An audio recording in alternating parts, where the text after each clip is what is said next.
Utajiri wa Ndagu, Episode 2.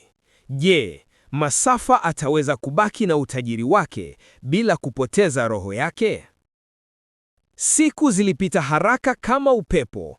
Wiki moja tu tangu Masafa apate utajiri wake wa ghafla, maisha yake yalibadilika kwa kasi isiyoelezeka. Magari mapya, nyumba ya kifahari na marafiki wa kila kona. Watu walimshangilia wakimwita Boss Masafa. Lakini ndani ya moyo wake kulianza kujaa hofu isiyoelezeka.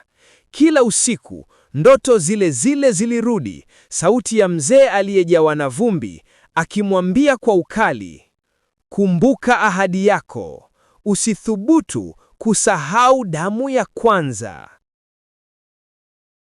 Masafa alipoamka, jasho lilikuwa limelowana shuka. Alijitazama kwenye kioo, macho yake yalionekana kama mtu asiyelala siku 3. Siku moja, alipokuwa anakagua magari yake mapya, akaona kitu cha ajabu. Gari moja lilikuwa na alama nyekundu kwenye kioo, kama damu iliyokauka. Alijaribu kuifuta, lakini alama ile haikuondoka.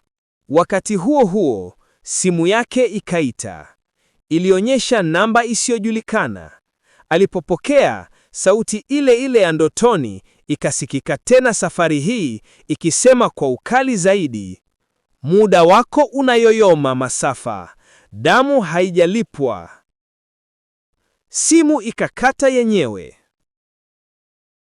Usiku uliofuata, Masafa aliamua kumtembelea yule mganga aliyempa utajiri, lakini alipofika pale, nyumba ilikuwa imeungua kabisa. Wakazi wa eneo hilo walimwambia, mzee huyo aliteketea ndani ya moto usiojulikana ulioanza ghafla usiku wa jana. Masafa alihisi miguu yake ikitetemeka.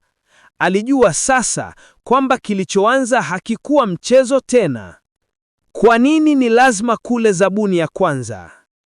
Nini maana ya deni la damu? Na je, utajiri wa Ndagu utamgeuka mwenyewe? Episode 3 itafichua mtu wa kwanza aliyepotea katika familia ya Masafa na ishara ya laana kuanza kujidhihirisha wazi wazi.